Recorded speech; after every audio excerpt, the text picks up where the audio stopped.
Did your contract run out or did you get replaced? What year?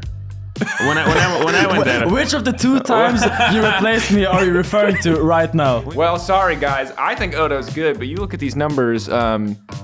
He's shit. I don't know what to tell you. He's garbage.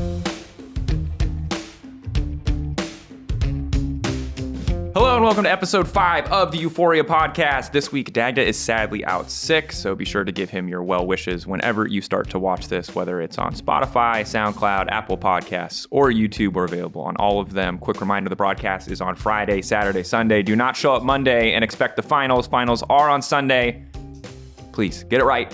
You can do it. I have faith in you. This week on the show, none other than Finn and Odoamne joining me. We're going to be doing Narrative Watch. All your favorite narratives or least favorite ones. Noah's Small Champion Pool. Hylissang, Mad Genius, Irrelevant, Best Top, Worst Top, Where Does He Stand? We're going to be talking about all of them. What's overblown, what's genuine, what's true facts. And the last thing we're going to be talking about is the top 4. 4 teams remaining, 3 best of 5s in front of us. It's banger content. Finn and Odoamne fist fight at one point, but we didn't timestamp, so you're going to have to watch the whole episode to find out when they start throwing hands. And when it starts getting crazy, but I don't want to keep you away from the fist fight any longer. Let's just get into it. Let's start the episode. Welcome, gentlemen, to a brand new episode of the show. Finn, back from Korea. Odo, back to the analyst desk. Back from LEC. back from LEC.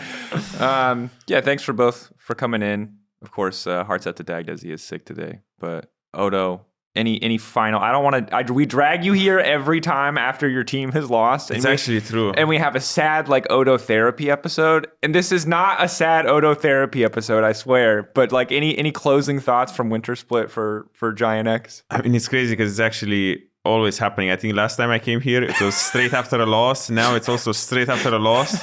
I don't know way before that what happened, but it does seem like it is my therapy session here. But closing thoughts. Yeah, started better than last year. My vacation was 1 week shorter, so I'm loving it. Shame we didn't do more, but at the same time, I feel like, I expected to beat Mad, but then it seems like Mad is just cracked right now, and seeing their level of game and the sort of drafts they go for, it doesn't really surprise me that we lost because I felt like we were huge meta slaves. And I think we were shooting ourselves in the foot ridiculously hard this split with the style that we were approaching, the things we wanted to play.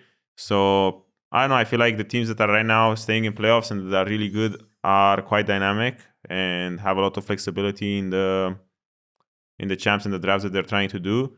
So for me, us getting murdered and kicked out of playoffs is fair punishment for going for a playstyle that is so, passive. Yeah, I kind of hope for more in your last series there. I feel like you guys had the only execution series of the best, that was brutal. Every other elimination series, there was some fight, and we just watched you guys for an hour just get it felt headshot. It felt even worse, to play it because I was like, first game, I think it's 15-0. Yeah. And I'm like, and then I look at, as the Nexus is exploding, I'm looking at the map, super panicked. And I'm like, oh, thank God we got a tower.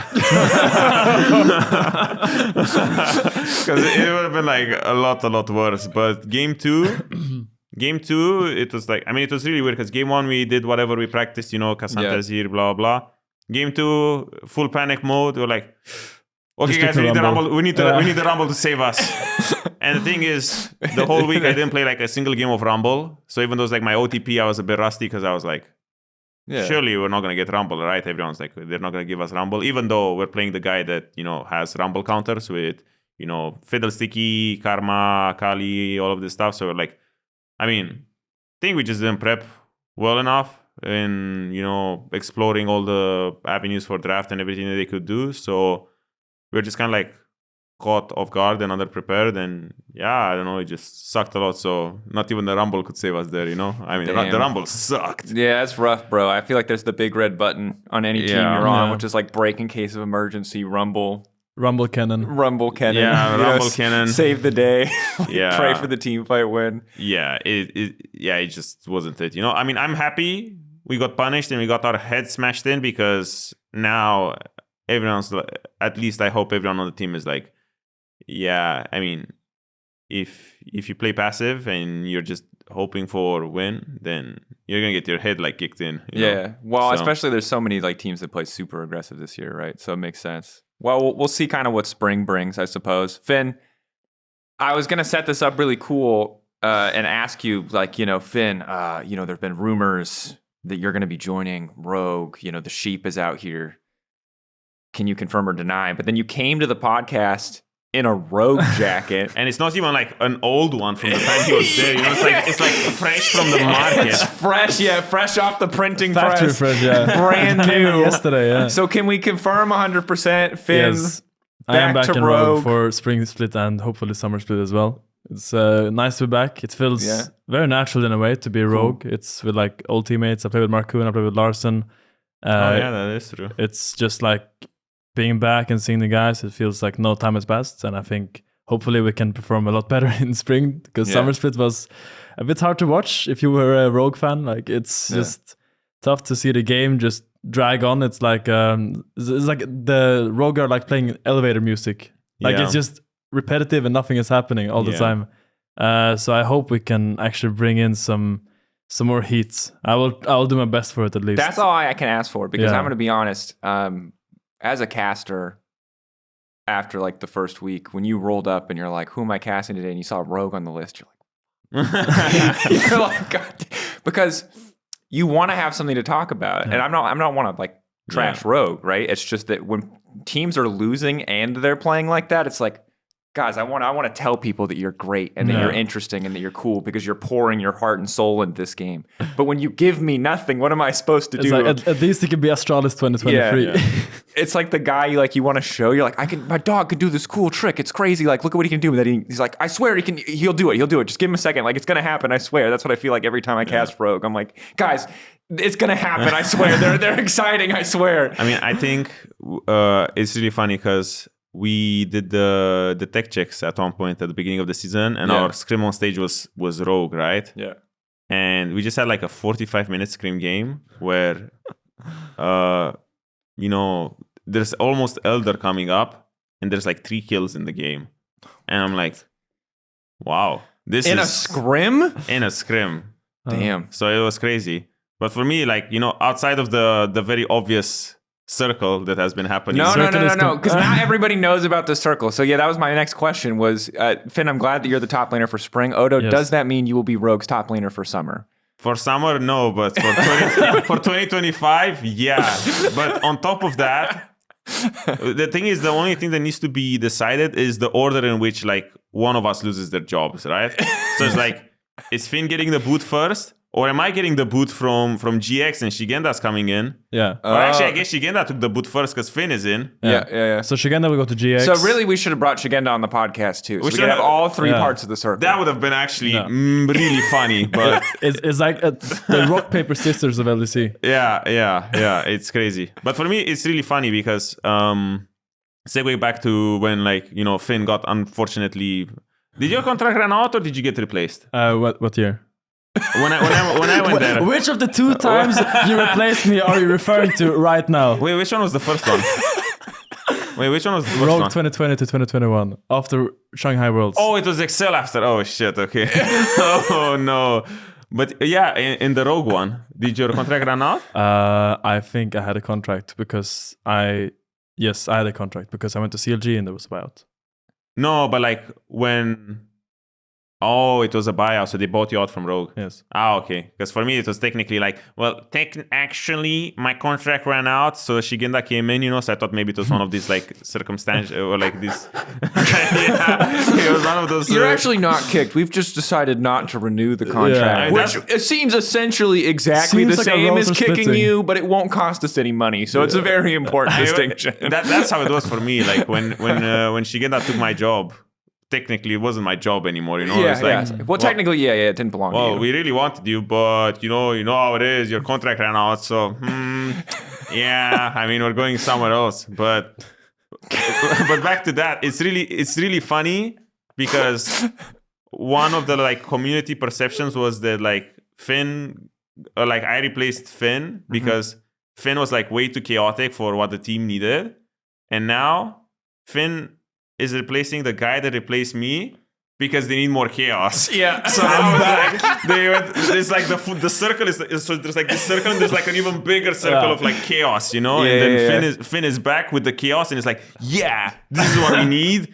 The chaos is back. Hell yeah. The chaos is back. Yeah. That's my narrative. The red button is ready to be pressed. I was looking for my angle. You know, the chaos is back. The orange button. No, I was thinking the Kled. Oh, the Kled. I thought you said the orange button. I was like, that'd be so funny. Imagine you just played it. They're like, oh, we need more chaos. First game, orange. Cyan blind pick. But that's kind of like what happened when Shigi went there. It's like, oh yeah, Odo is out because, he can only play tanks and stuff, and we need a superstar carry. 2 weeks in, back to Ornn. Look, man. They missed the Ornn, man. You don't appreciate it when you have it, but when it's gone, you feel the absence. Yeah, that is true. But in reality, I do think that's kind of like what Rogue needs, a little bit of Psycho. And who else to bring the Psycho than, Blomster Finn over here? Yeah. But, because, their gameplay was super, super slow. I felt like, Larsen benefited a lot in previous iterations of Rogue when he had kind of like at least one Psycho on the team. Yeah. And I feel like right now there's not really a Psycho. Like Markoon is a bit of a Psycho, but he's not Malrang. Yeah, he's not like Marang. He's not like willing to ignore you completely and do whatever he wants. Marang was like the perfect level of Psycho for Larsen, right? And now I felt like, top lane was alright, but he wasn't really a Psycho, and bot lane right now is like, not really a Psycho, because before we had like Hans. Yeah. Hans inspired. And I mean, I wasn't a Psycho, right? But having Hans on bot lane to just be huge pressure point in the game helped. I don't know, it just felt like Rogue just didn't really have a pressure point outside of Larsen. Like Larsen, sure, if he's gonna play his Azir or whatever, he's gonna push you in, get like his big lead and be strong in the game.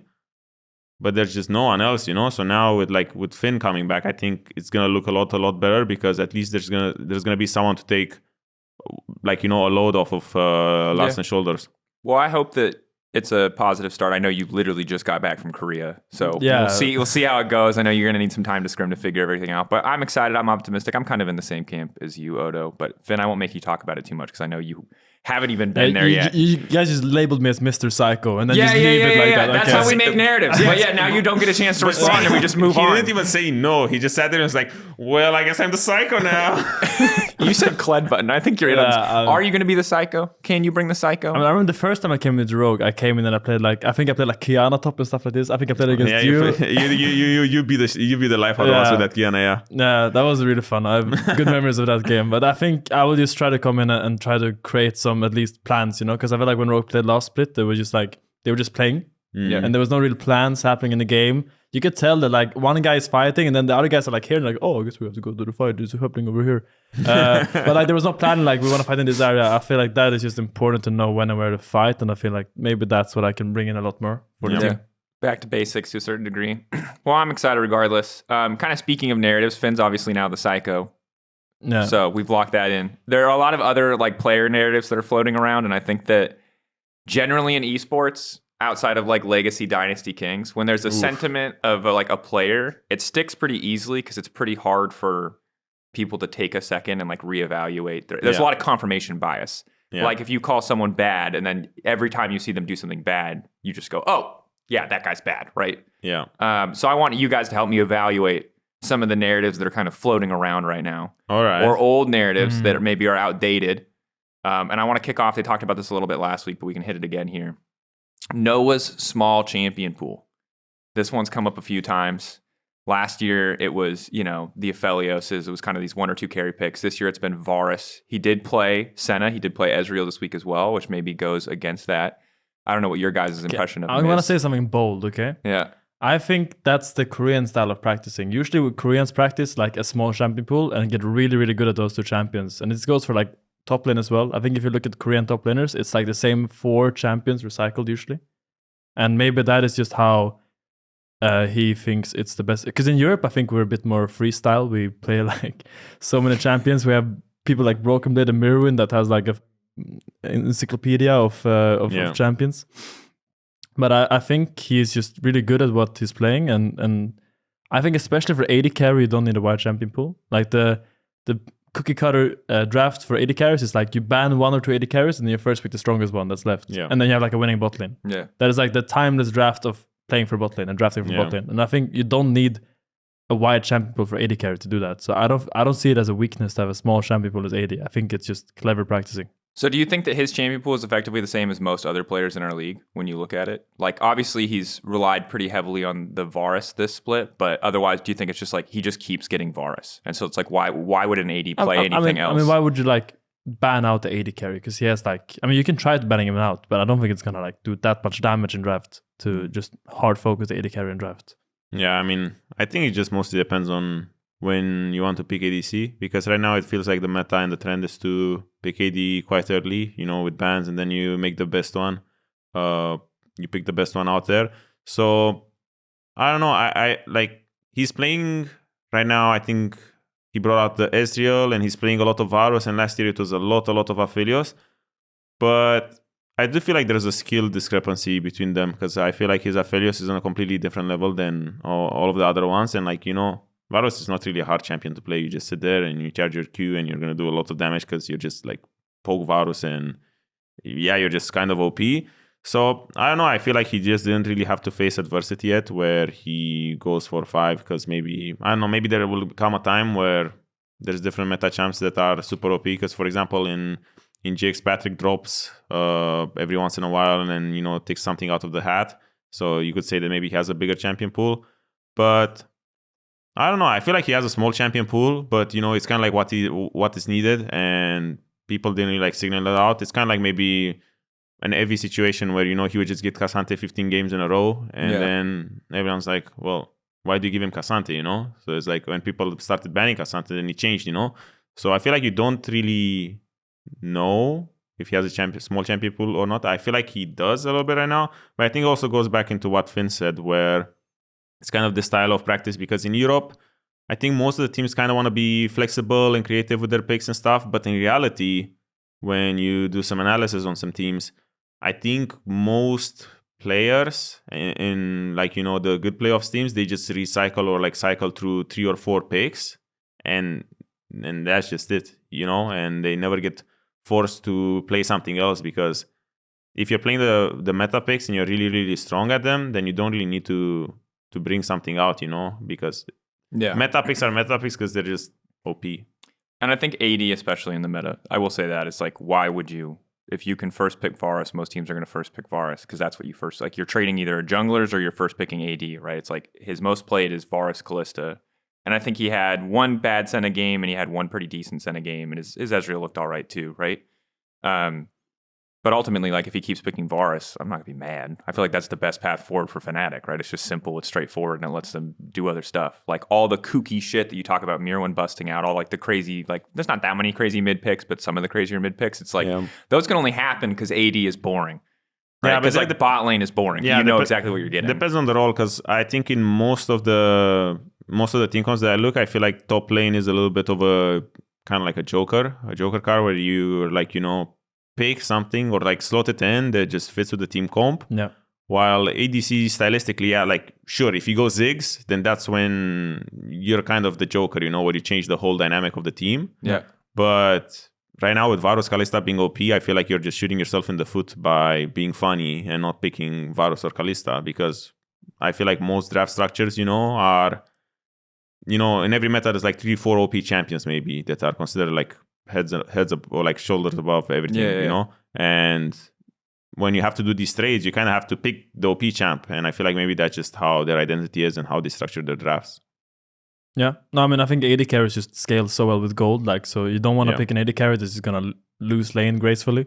Like, top, you can pick an Ornn, you will lose lane gracefully and you'll be fine, but if you pick an AD carry that loses lane gracefully because you picked like a champion that stylistically fitted the game better, but you lose lane gracefully, like, it's just worse, because you'd rather have a strong AD carry that has pressure in lane and that gets his items at a faster pace than other champions. Nice. Yeah, so it feels to me like, right now the champion pool from what we've seen doesn't feel big. Feels like a pretty small champion pool, but also it doesn't matter. It's just not really a big deal. You don't need to have a big champion pool. Like, it's not going to win you the game. Yeah, at least in AD, I think, for the most part. All right, thank you. Next one. This is a hard one for me. Hylissang the Mad Genius. We've been gone back and forth on Hilly for years. This is an old one. This is the old classic, right? Recycled. And I'm just bringing it up now because I think that over the last few years, and kind of every year with Hylissang, right? There's always some narrative. Is he a genius? Is he sprinting it? You know what I mean? And I think this is as long as Hilly is going to be in our league, I feel like we're going to be having this discussion. And so I guess my question to you is like, how do you guys feel about Hylissang in this modern day and age? Obviously had some pretty rough games this past weekend. So I think that's how a lot of people are going to be on the negative side of the Hylissang Mad Genius coin. But like, where do you guys sit? I'm torn on it because I was on the Mad Genius hype train, and then I think he joined. Was it Mad last year? Yep. And I feel like in winter and spring, or I'm not sure, but I think like the beginning splits of the year, he like leveled up massively. I felt like his int went away because, you know, props to the Mad coaching stuff with like, you know, Mad MacPad and everyone else over there.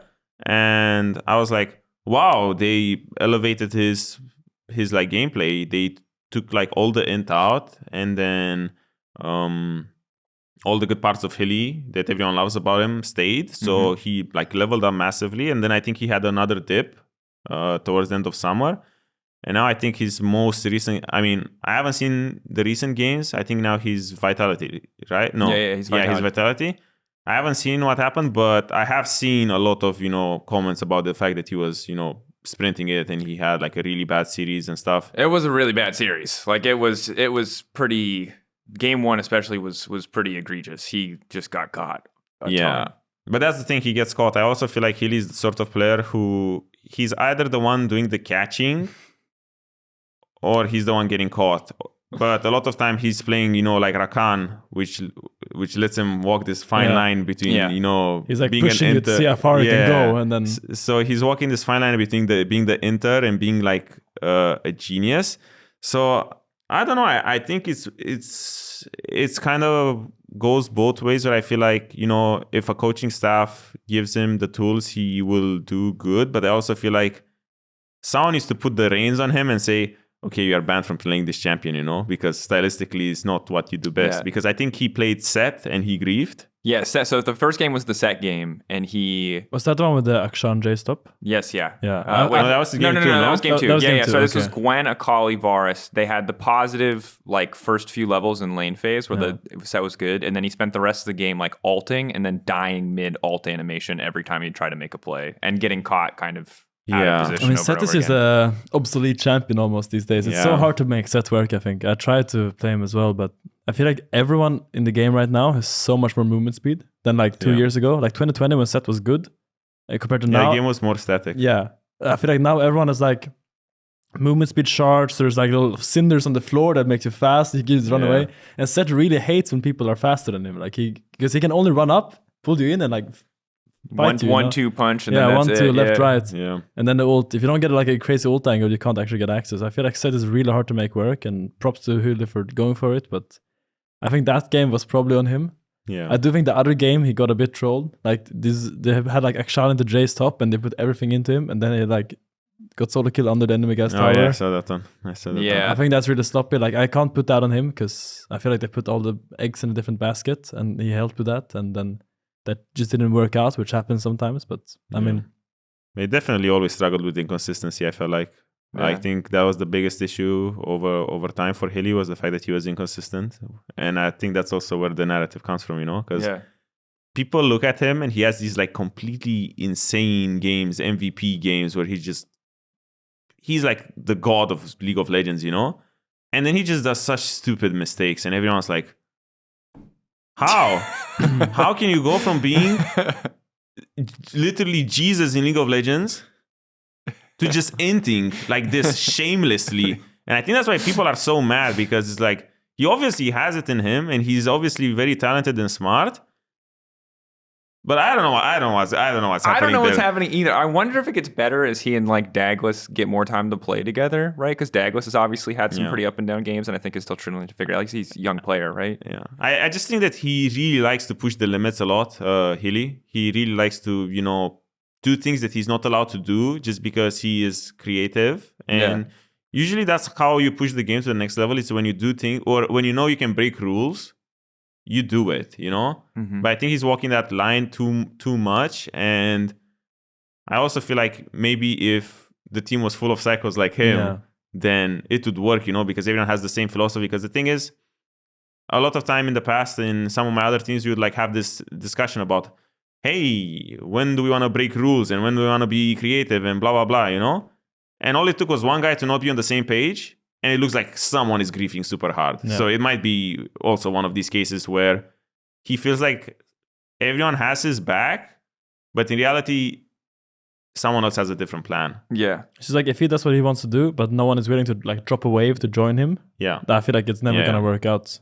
It's all about the waves in the end, you know. Like if you're really attracted to your waves and you don't like want to leave them, then it's hard for Hylissang. Those minions are juicy. Those minions are very fun. Juicy. Consistent income, stability. I imagine, especially when you're like losing games and your support's like, hey, I'm going to need you to just give up 300 gold to come make this play with me that might win us the game or might do nothing. And you're like, or I could just make $300. Yeah.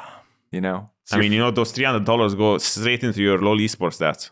That's true. And those stats are important because I'm going to use them to make really sharp judgments about you as a player. Because the thing is, like, you know, if it's, for me, my favorite stat is the one at 14 minutes, right? Yeah. Because a lot of time what happens is that at like 13:55, there's like 20 minions about to crash in my tower, right? And I'm like, shit, I have 5 seconds to farm them. All my stats look bad. Actually, rumble all, bam. Actually, I think Senkux told me a story about him and Wunder on Splice that like every time at like 9:30 they would stack the wave, you know. So when it would crash at 10 minutes, but it's so good. They would have like a 15 CS lead by deforult. Yeah, that's how you know you're a good team because you can focus on stuff like this. It goes like that because I remember who was it with Forgiven used to do this funny thing where he would like make us a mega stack, like 3-wave stack. Yeah. He would crash it, press tab. Oh, I'm 20 CS ahead. And then I would check 20 seconds later when the guy just farmed his way under the tower. And I'm like, no, you're not. No, you're not. You're like dead even. But that's what you guys do as well. This is my narrative watch. Oh, yeah, okay, narrative this watch. This is my narrative watch. Where's the narrative at? So Come on, tell me. You guys do this thing with like the thing is, you guys, at 14, you're like, okay, this is like cut, you know? Yeah, sure. This is how it looks. This is the absolute truth. These are the numbers, don't lie, you know? Yeah. But if you take the stats at 14:10, or like at the time where there's just like no one has to farm any wave, sure, it will look completely different. Sure. But you have to pick a time to pull stats.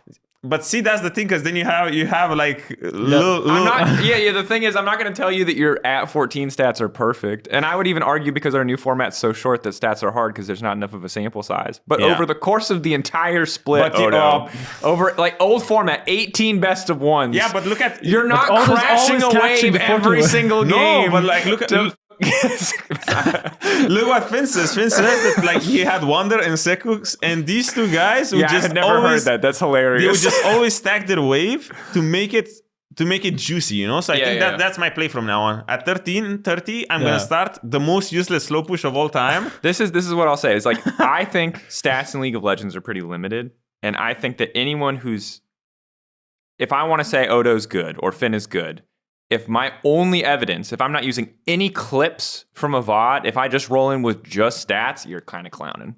Because the stats are so limited.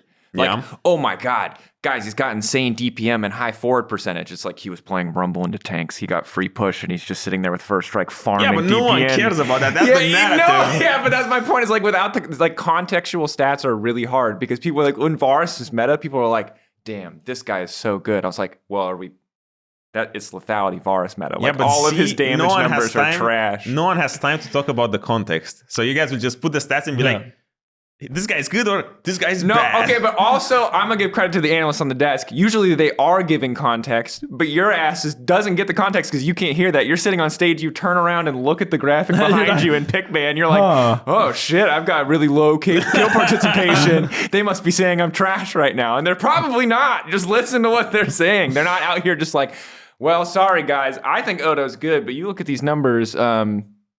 He's shit. I don't know what to tell you. He's garbage.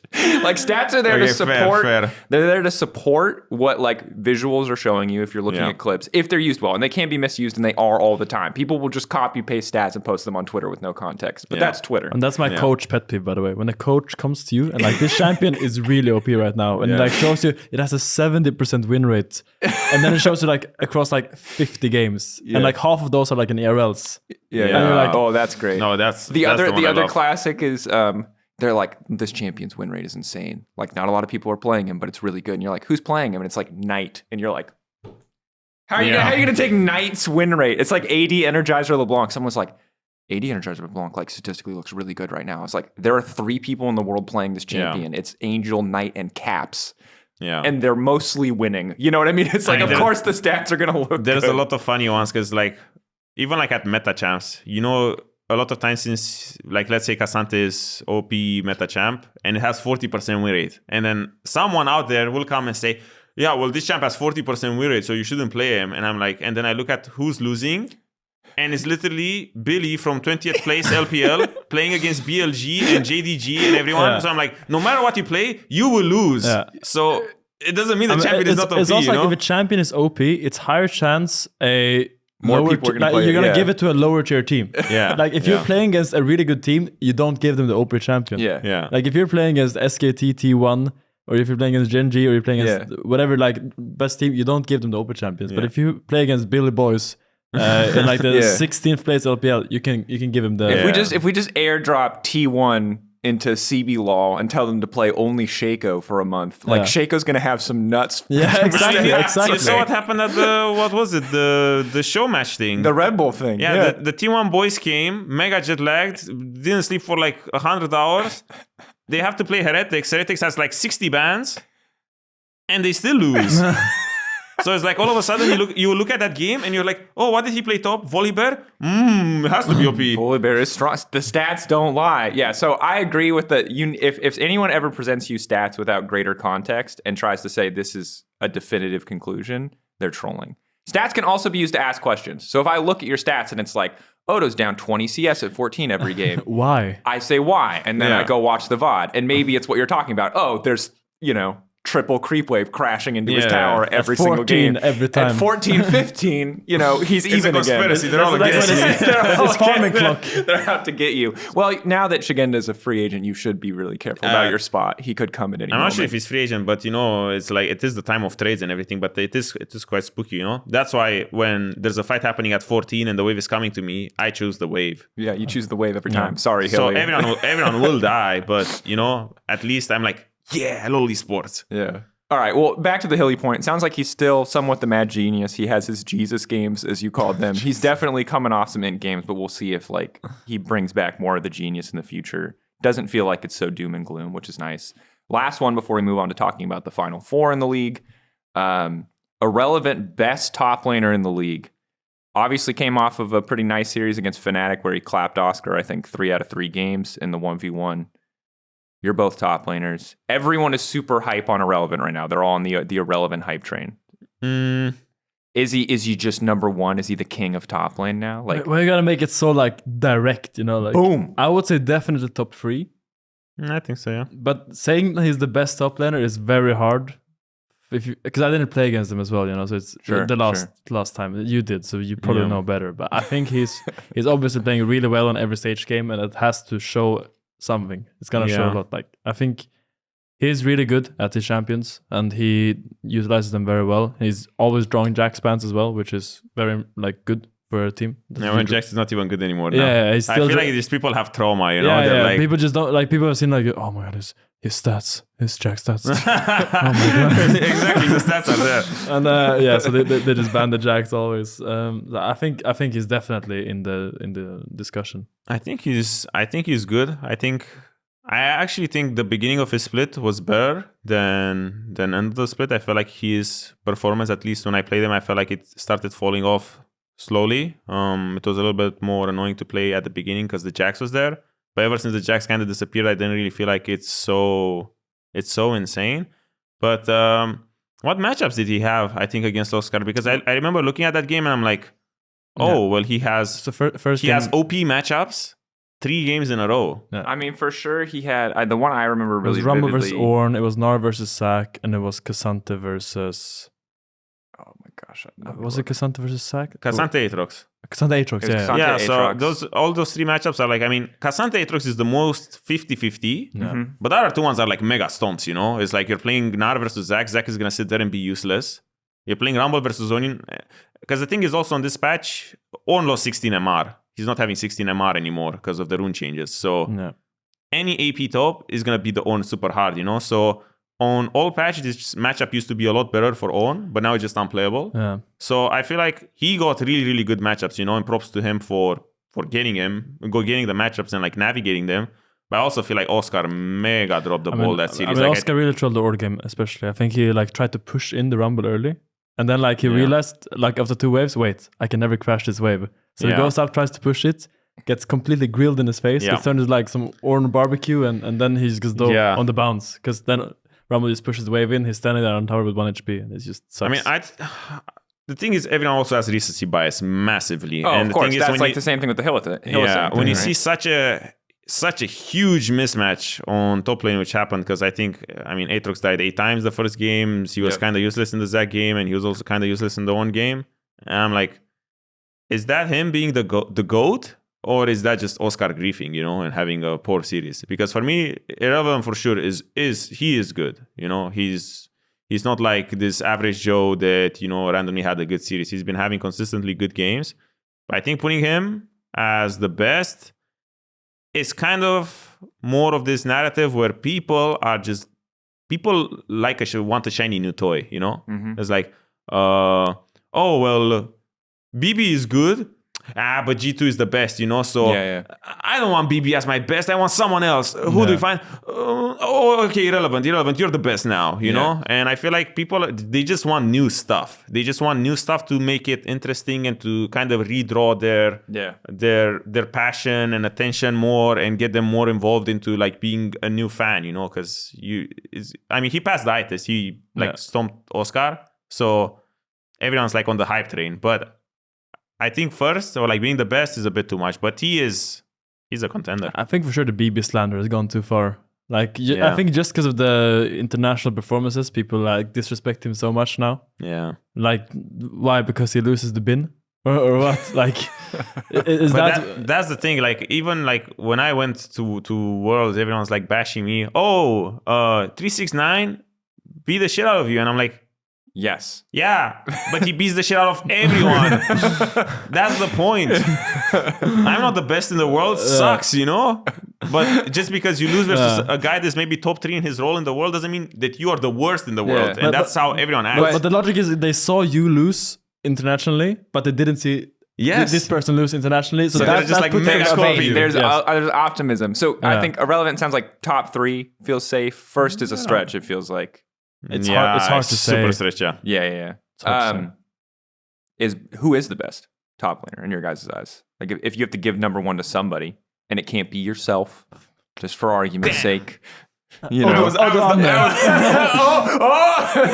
Finn, he's the best. He's back. Or best performing this split, let's say. Loki Adam. Really?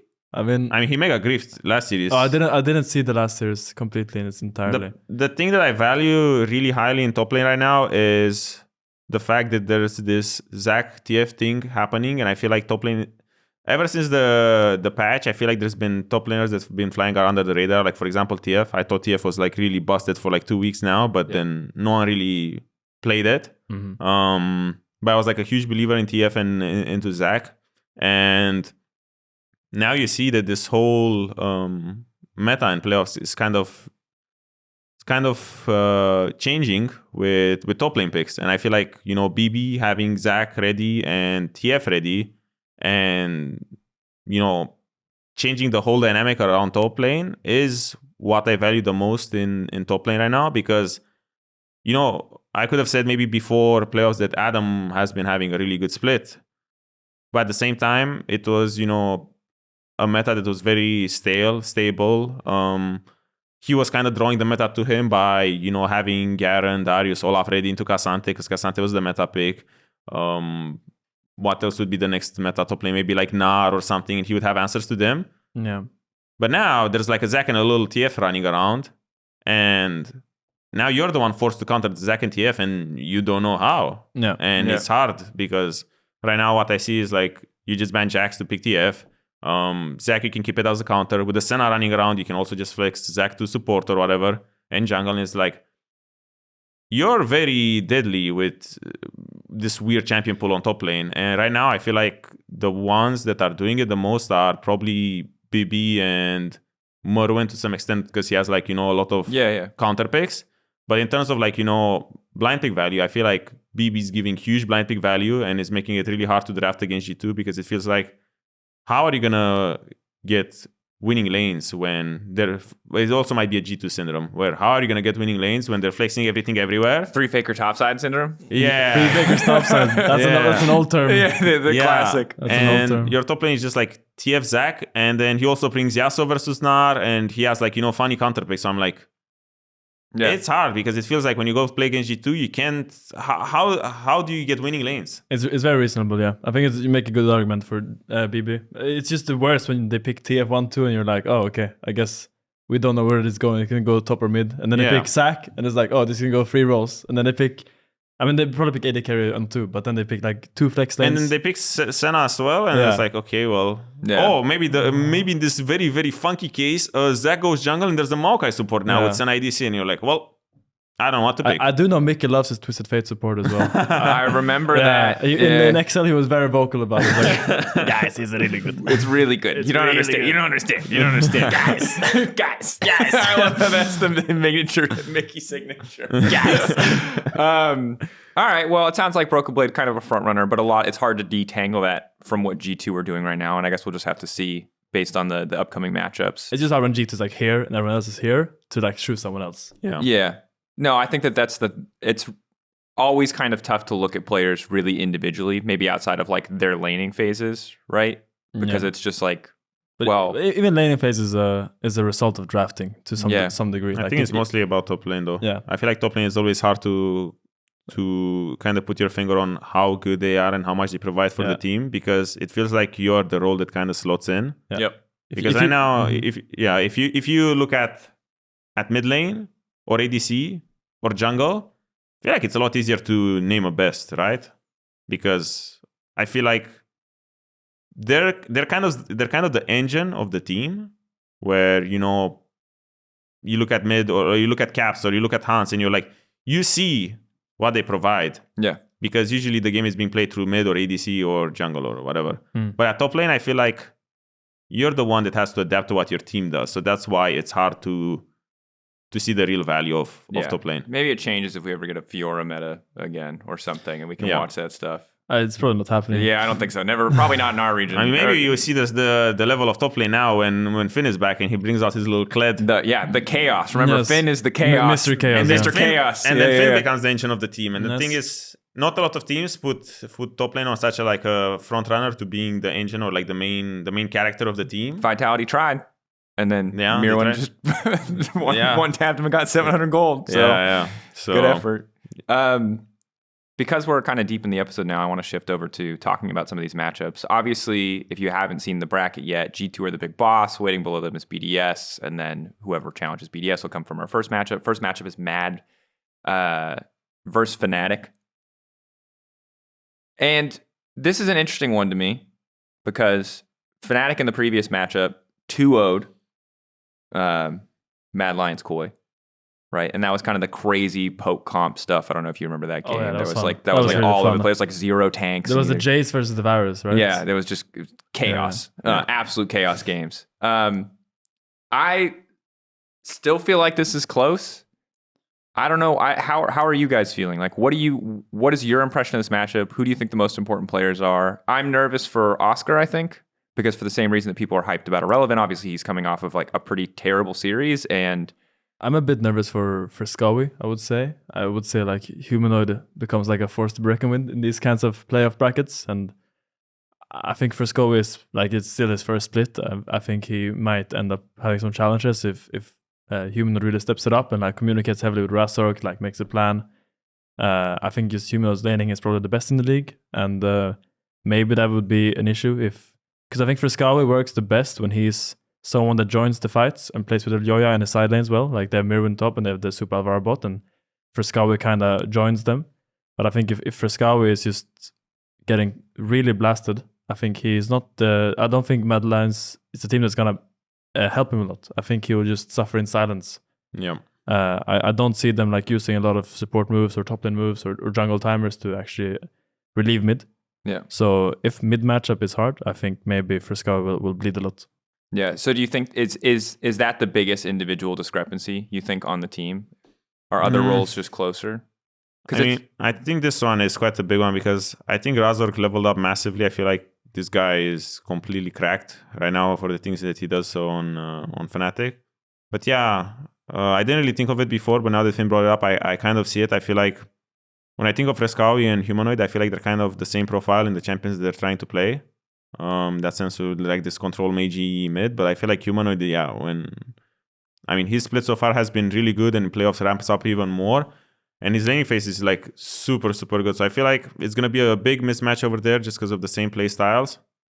And yeah, also Frescawi is, as Finn said, someone that wants to join the fight and kind of be a little facilitator and help everyone, while Humanoid is a bit more of a pilot.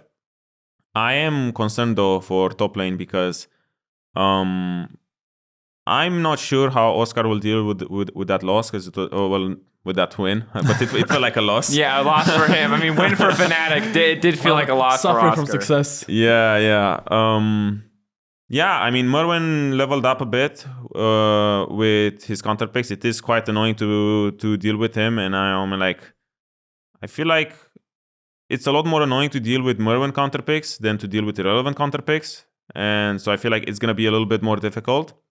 And I don't know how Oscar's form is right now just because of this last game. I feel like he's been kind of having a little bit of a sleeper split. I don't think he had like many great games. I think start of the season was pretty good for him when he was like Cassante, he was playing Cassante and he was building like he was having these crazy games where he's winning lane and he's also building these support items and just carrying fights. Yeah. But then since then it has been, I would say, inconsistent at best. Because the thing is, as a team, Fnatic for me feels like they kind of, I wouldn't say they dropped off a cliff, but their level has been dipping a little bit, I feel like. While Mad, they came out swinging in playoffs, right? They went like 2-0, 2-0, I think.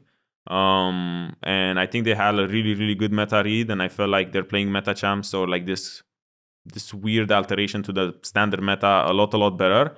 So for me, I actually thought that Mad would be a little bit better than Fnatic just because Fnatic is dipping. But at the same time, I don't know, it's just humanoid factor, you know? Humanoid Razor, these two can carry anything. But for me, when I give it straight to like meta and overall team play, I would think that Mad is a little bit favored because it's chaotic. It's interesting because we started the best of threes with Fnatic beating Mad Lions Koi in that kind of crazy 2-0 game. And it was one of the first times I think we saw Mad Lions Koi's bot lane not perform super well. I think because credit to Super and Alvaro, they haven't had a lot of bad games individually. That was like the only bad game I think we've seen from Alvaro was like the Rakan game 2, where he just whiffed like 6 Ws in the clutch, right? But since then, you're right. I think the momentum has been good. They obviously had a great series against you guys, great series against Vitality, super, super dominant. Bot lane is the only other question for me because I think mid is an easy call and top feels like an easy call because Oscar's coming off this loss and Mirwan's so confident. You know what I mean? I feel like if Oscar's not sure of himself, he's just going to get danced on.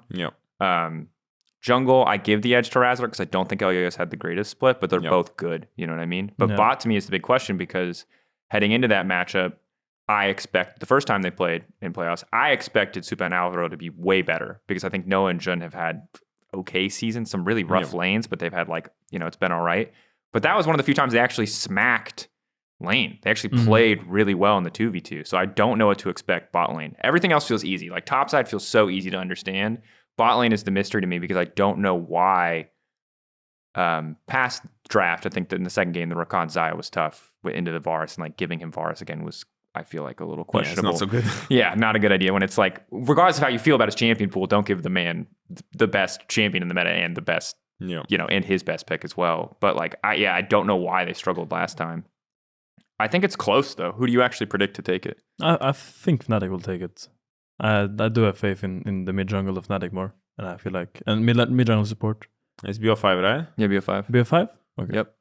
I mean, unless Mirwin just creates a scenario where the drafting for Fnatic becomes so hard, I do think Fnatic should take it. I think they have enough prep. Yeah, I mean, even though I think maybe Mad read of the meta is a little bit better, I still feel like Fnatic is going to take it, probably maybe like 3-1. Yeah. I think the humanoid factor is the biggest thing. Like Oscar, Mirwin, everything else, like you can kind of debate across the board, but like humanoid when he's playing, he's playing. He's really good. And he's also like the king of mid game. You know what I mean? And mid game is trash in our league right now. Outside of a few teams. Horrible, true. So I had the pleasure of scrimming in with Fnatic a few times when I was in the void of job. And playing with humanoid, like I realized how much this guy is doing. Like he's just dictating the mid game. It's like, oh, these camps are spawning. We're gonna play for them now. Like yada yada yada. Yeah. Like it's just. And I feel like that's so important, especially against Mad, who are a team who like usually if they're beating you early game, they leverage that to win the game. You know what I mean? Like that's what most of their good games look like. If they don't have a massive lead, it does look pretty shaky. Yeah. And you saw that against Fnatic in some of those late games. A lot of the times, like if they're picking a fight on their terms, they're gonna win. Almost, they're very good at fighting, right? But if they're shaky and the enemy team is not scared and they just collapse on one of the flankers, like it all falls apart for them so fast. Yeah. So yeah, I'm inclined to agree. I think you could say that this is a 3-2. I think it's probably more like a 3-1. I think Mad Lions Koi probably get a game at least from like a counter pick or something creative, but I think it's a humanoid diff. I agree. Yeah. The Mark Brazda, when he's going, bro, is going.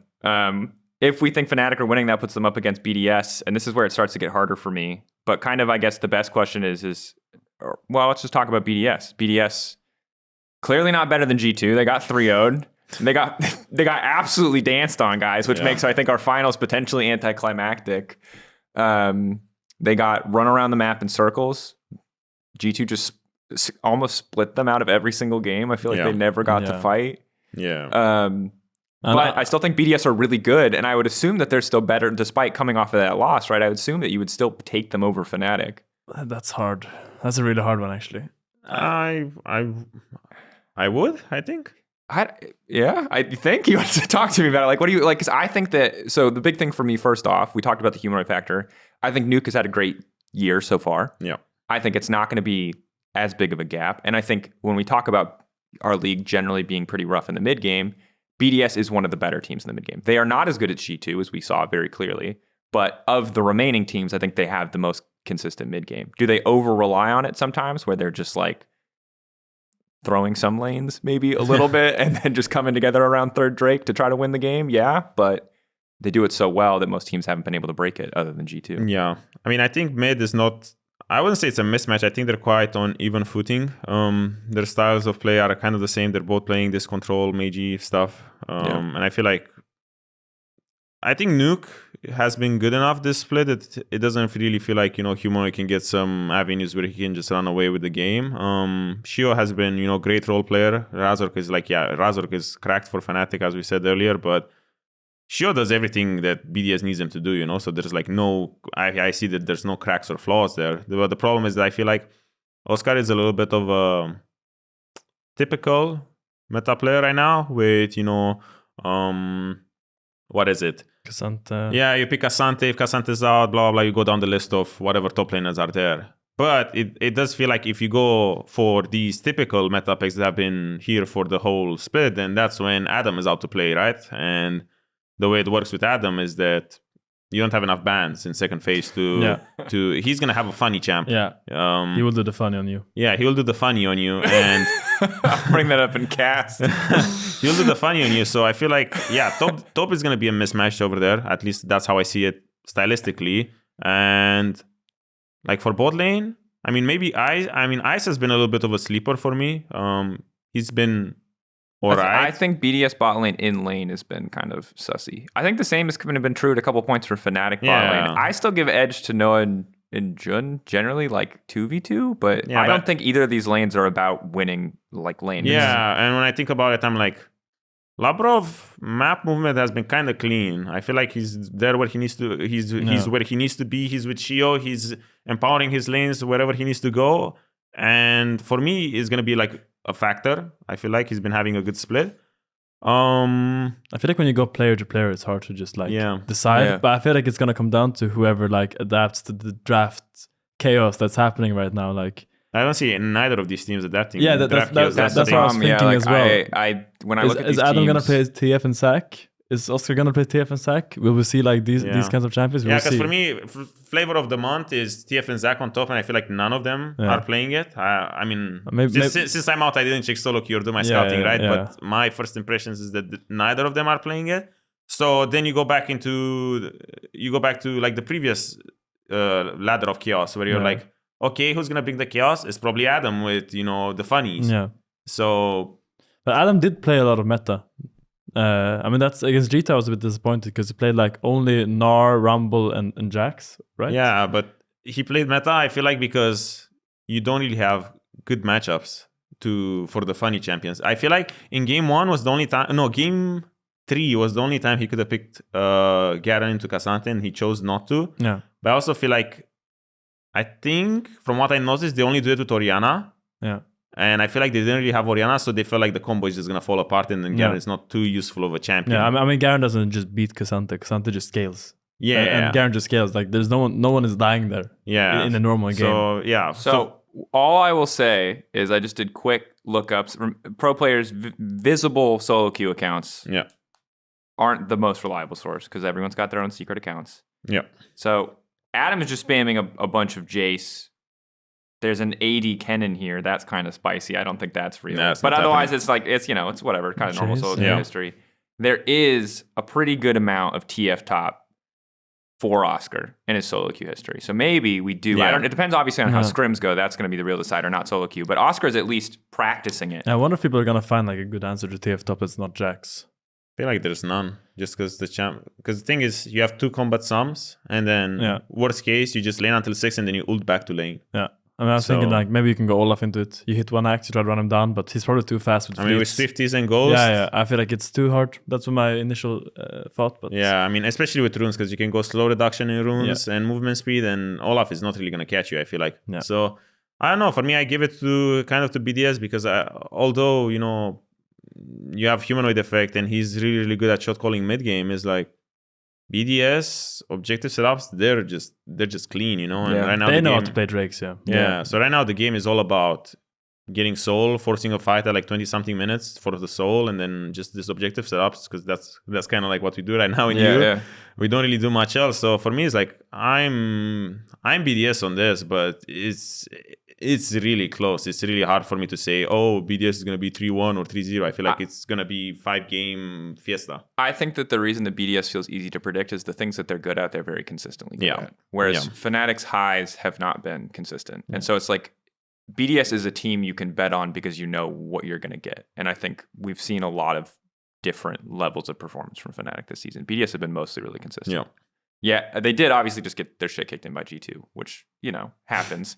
But that's G2. That's most people, yeah. Yeah, and that brings us to kind of the final thing. So, and sorry, just to be clear, are you on the BDS side or are you on the Fnatic side? Where are you ending up, Peter Finn? I'm leaning towards Fnatic right now. I do think they have... Is it because you think that what they're bringing right now is good enough, or do you believe that like they're going to level up enough to beat BDS? I think Oscar's not going to have I think Oscar had a really bad series against SK, and that's kind of making people think that he's like super bad, but that's just not really how it works, and that's not true. He was just bad on the day. I don't think Oscar will get like stomped by like Adam or Mirwin in the same way he got by Relevant, and I think just Fnatic's bot lane I think is quite strong. I think they're better than BDS, and I just have more faith in Fnatic right now. Okay, it's hard to say. I mean, I don't know. It sounds like it's really close though. Yeah, it's very close. But I would give it to Fnatic. Can either of these teams beat G2? We had to get here. It's the inevitable conclusion of our split.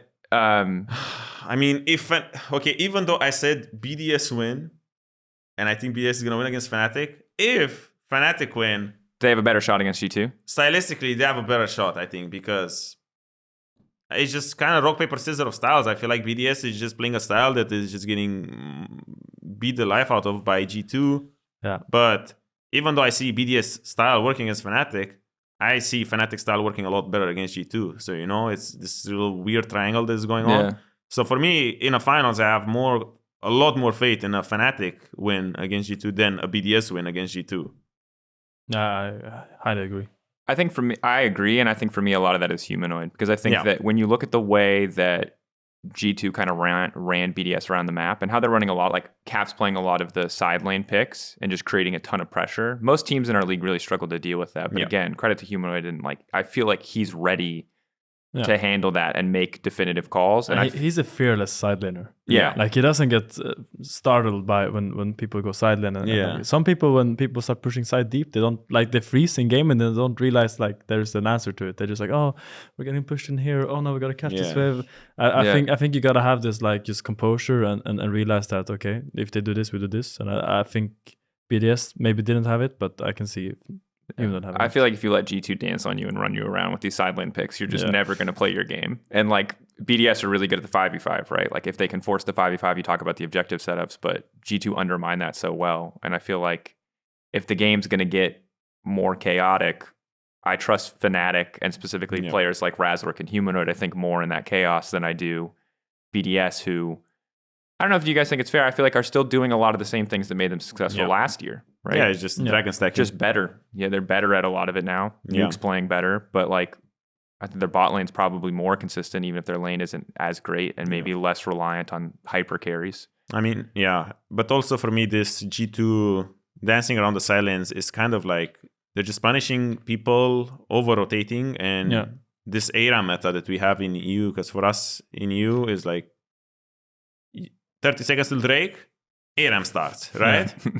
But then G2 is like, okay. You guys were the king of that. 18 minutes, Giant X. Where are they? Oh, nope, top lane's empty. Bot lane's empty. Where are they? 5 members mid. Cashed away with 14, go rotate at 18. I mean, in the Rumble game, I think in the second game, I was equal CS-ish at 15, and by 20 minutes, I was 2 levels behind just because we were just over grouping so much, and it's crazy. But I think G2 does this thing where they punish you on sides and they drag you around the map very, very easily because you're just making mistakes. You're overgrouping, right? And G2 is not a team that is afraid to play retake. Because right now I feel like a lot of teams are still on the same philosophy as last year, where they're like, okay, we want to be first on objectives to hold position and put our vision controller, right?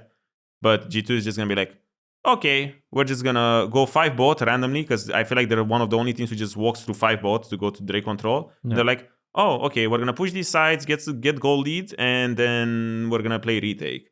And once you do this over 2, 3, 4 Drakes, that goal lead starts ramping up, because a lot of time teams want to go there early to get the control. And they're missing 300, 400 gold every time so this ramps up and stacks every single time. But I also feel like it's a lot harder to do it against Humanoid and a Fnatic than against BDS, because I feel like BDS... They're the overgroupers as well, you know? Yeah.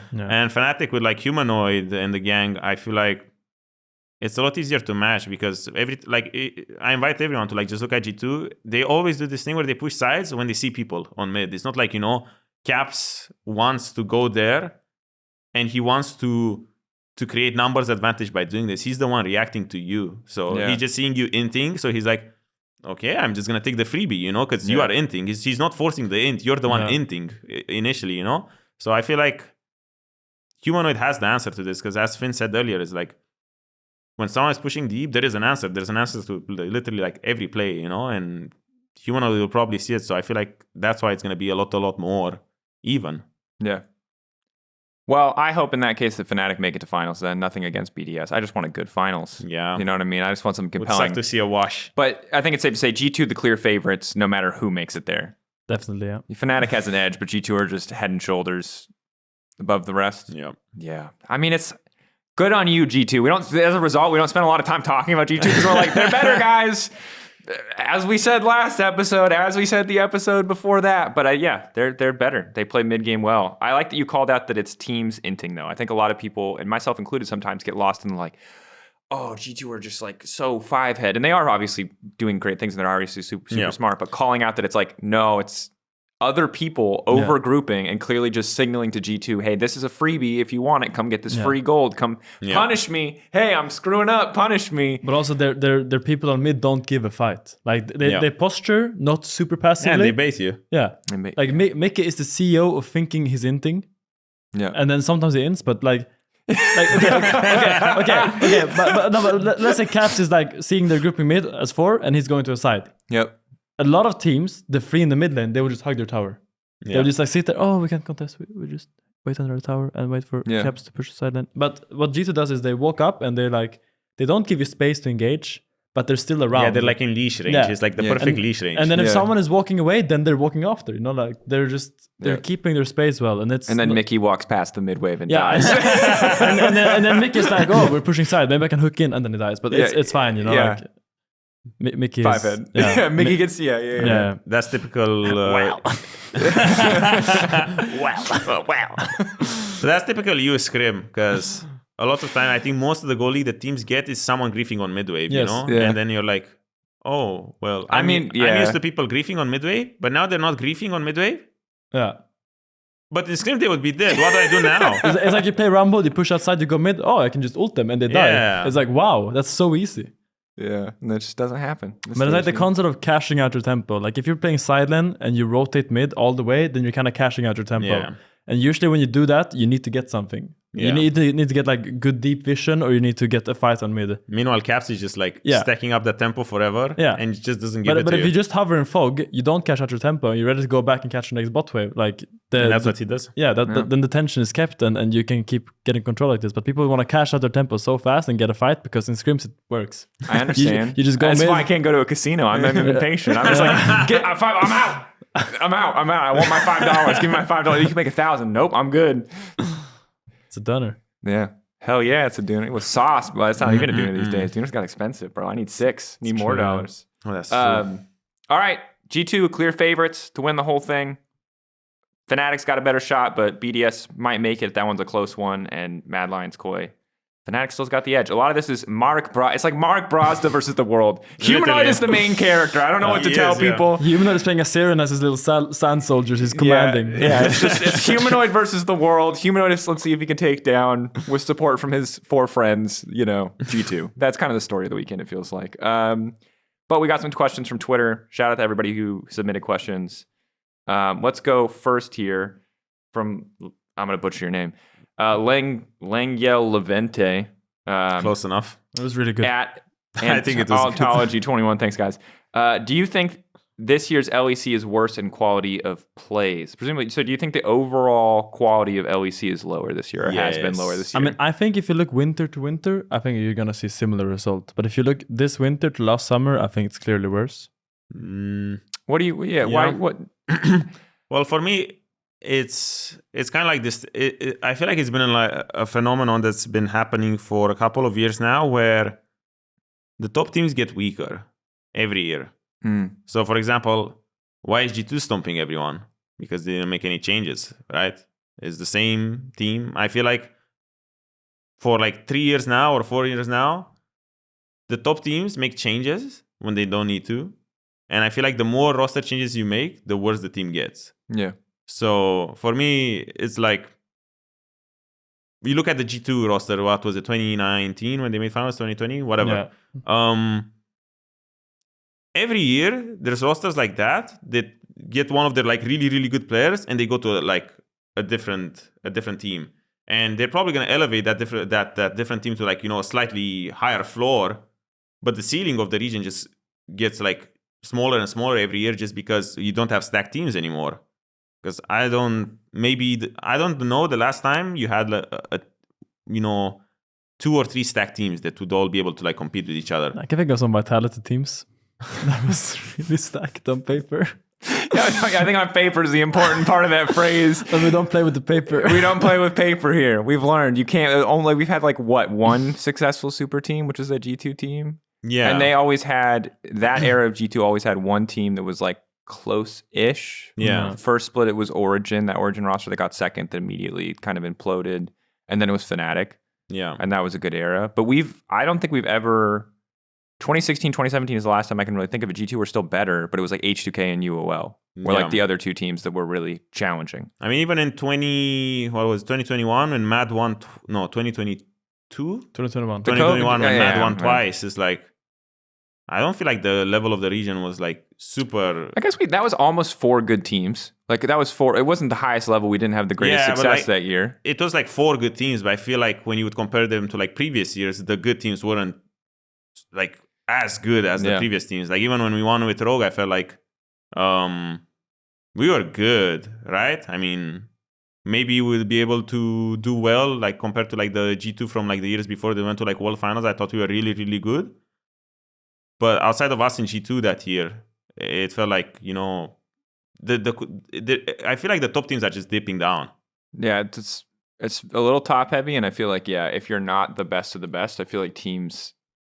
That's why right now it feels like G2 is just miles above everyone because they just... I mean, to be fair, though, like, they kept their lineup and they won last time. Like, G2 were always going to be the favorites for this split. Yeah, of course. But I will say that it feels like, while I'm excited for the new teams and the young teams, it does feel like every year the teams that change more than one player are like back to fundamentals, which feels really disappointing. Because I would hope that at this stage, because the game's changed, but the game hasn't changed that much. I always feel like you become better for the year, and then like at the end of the year, the team is just like hard reset, and they have to do it all again next year. Yeah, which is kind of sad. And I don't, you know, it's obviously hard to hold on to stuff like that. And when you integrate new personalities, you have to figure out how those people want to work together. But I do feel like we lose too much. Yeah, for sure. Because it's not like outside of Mad Lions Koi that there are some new players, but like most of the support staff remains the same. Yeah, most of the names that people in faces know, remain the same. So it's like, why are teams just relearning early game again? Like, why do we have teams that are like have such a hard time figuring out what they want to do early game? Why do we have teams that are like completely lost in mid game? Like, we've all been playing mid game for 10 years now, right? It's mostly just because everyone has different ideas. Because the thing is, right now, I don't feel like League is a game where there is one best play out of all of them. It's more like you need to make a decision fast, and it needs to be the same decision that all 5 people make the same decision. Yeah. And now it just feels like the reason teams end is because someone wants to do something else from that group of 5, you know? And all it takes is to make the same decision fast so you can, you know, advance in the next step of the play. But right now people are failing just because there's no same page. At least that's what I feel like, and I feel like that's one of our issues as well in GX when we play. Yeah. I think sometimes people play too much in the present. Like, they don't play a minute ahead. I feel like they play maybe 30 seconds ahead at max. Yeah. And I also feel like, I don't know how it is in other teams, but I started feeling it. I getting this vibe where I'm like, back in my day, in 2015, 2016, I felt like we were thinking a lot ahead of time, because it was also like lane swap meta, you know? So our brain was like... You had to be like 3 minutes ahead. Our brain was like kind of conditioned to think like that. So we would think like, okay, how is the map gonna look in like 1 minute or 1 minute 30, and we'd be like kind of like, you know, bang on, this is exactly how it would look like. But right now I feel like if you do this little thought exercise, hey, play the next 30 seconds for the enemy team or something, you know, or try to be a step ahead of the enemy team with the next play you do. I feel like there's not really like this thing happening anymore. And I also feel like maybe that's one of the main issues of why mid games are so sloppy, and teams gotta go back to fundamentals, just because this thought exercise is not really like going out anymore. Yeah. I mean, it comes down to like a lot of things. Like, do you value being 30 seconds before to Drake, you setting up there and getting it guaranteed, or do you value just like pushing side deep? If one guy wants to push side deep and trade the Drake, and 3 people want to be really early at the Drake, and then one guy's just like, oh, I'll just follow whatever like I think. Yeah. Then it's just like, what are we doing, guys? Like, we're gonna fuck up both plays. Yeah, it's so useless. Yeah, then it's just like, yeah, exactly. You're gonna end up in a situation where no play is good. Yeah. I mean, that's a rough spot to be. Well, I hope that like as time goes on, we figure out ways to increase that rate of growth for new teams. I never expect winter to look super clean, you know, but hopefully by spring, I feel like you want teams to be getting it together really quickly. Winter's always just going to be a mess. Our splits are so short. It's so hard to get good in 6 weeks. You need more time, right? But it's definitely tricky. Our next question from Snowbird at SnowbirdTBH. Will there be a fist fight, in all caps? People were ready for you guys. Do you guys, like, we've obviously joked this entire episode. I think that it's pretty clear to people that there's no bad blood here between either of you. I mean, the only thing we could have done a little bit better was like get Shigenda in here, get like a WWE wrestling ring in here. Yeah. And then it's just me and Finn having a little fist fight, and then it's just like, you know, Shigenda from the top rope with the steel chair, just like smashing us. There's a ladder right there. We can come over. He can jump on the ladder. He can come on. Damn. Oversight on my part. I thought it might be a little bit too soon to invite Shigenda to the show. I thought we might want to give him some time there. I mean, it's been like what? I mean, I guess 1 year because Excel thing happened. Yeah. And I guess before that, there's been another 2 years. Which one are we talking about now? We're talking about Excel or we're talking about... Oh, man. Okay, so no fist fight yet, but we will work on a WWE style cage match between the three of you. But it's always like, you know, like if someone replaces me, I'm not mad at him for replacing me. We are united against our common enemy, the management. Yes. We hate the management. That's how it goes. I like it. To rise up. Hell yeah, rise up. Seize the means of production. Yeah. Nice. That's it for the episode, guys. Thank you so much for coming on. Thank you to everyone who submitted Twitter questions. G2, the clear favorites for this weekend. A quick reminder for everybody. Friday, Saturday, Sunday this week. There are no Monday games. Again, Friday, Saturday, Sunday. Kicking off with Mad Lions Koi versus Fnatic. Winner versus BDS. Winner of that in the finals, of course, versus G2. It's all best of fives. So be there. Come hang out. We're going to have great guests on the analyst desk if you want more of this incredible content analysis. If you want to hear more about Caps picking up 400 gold for free because the enemy team is over rotating, you'll get to hear it from these genius minds. All of it. All of it. So come on in. And thanks again to you guys. Yeah, thanks for having us. Thank you. For joining and not fist fighting. Yeah. Don't worry, like, cameras are off. Once the cameras There are is on, somewhere in the office. I've got bleach in the corner for the inevitable blood on the walls. We're ready to go. I will film it like it's a world star fight, so it'll be Can you on. make a music video for it? If you guys actually fist fight, yes, of course. That's content. You're doing me a favor. That's the cheapest music video I've ever made. And then we go into the ring. After the weekend. So stay tuned for the fist fight. In the meantime, this has been Euphoria, and we'll see you not next week, but at the start of the next season. This is the last episode for Winter. So just check out the broadcast this weekend. Check out the finals. Thank you so much for watching.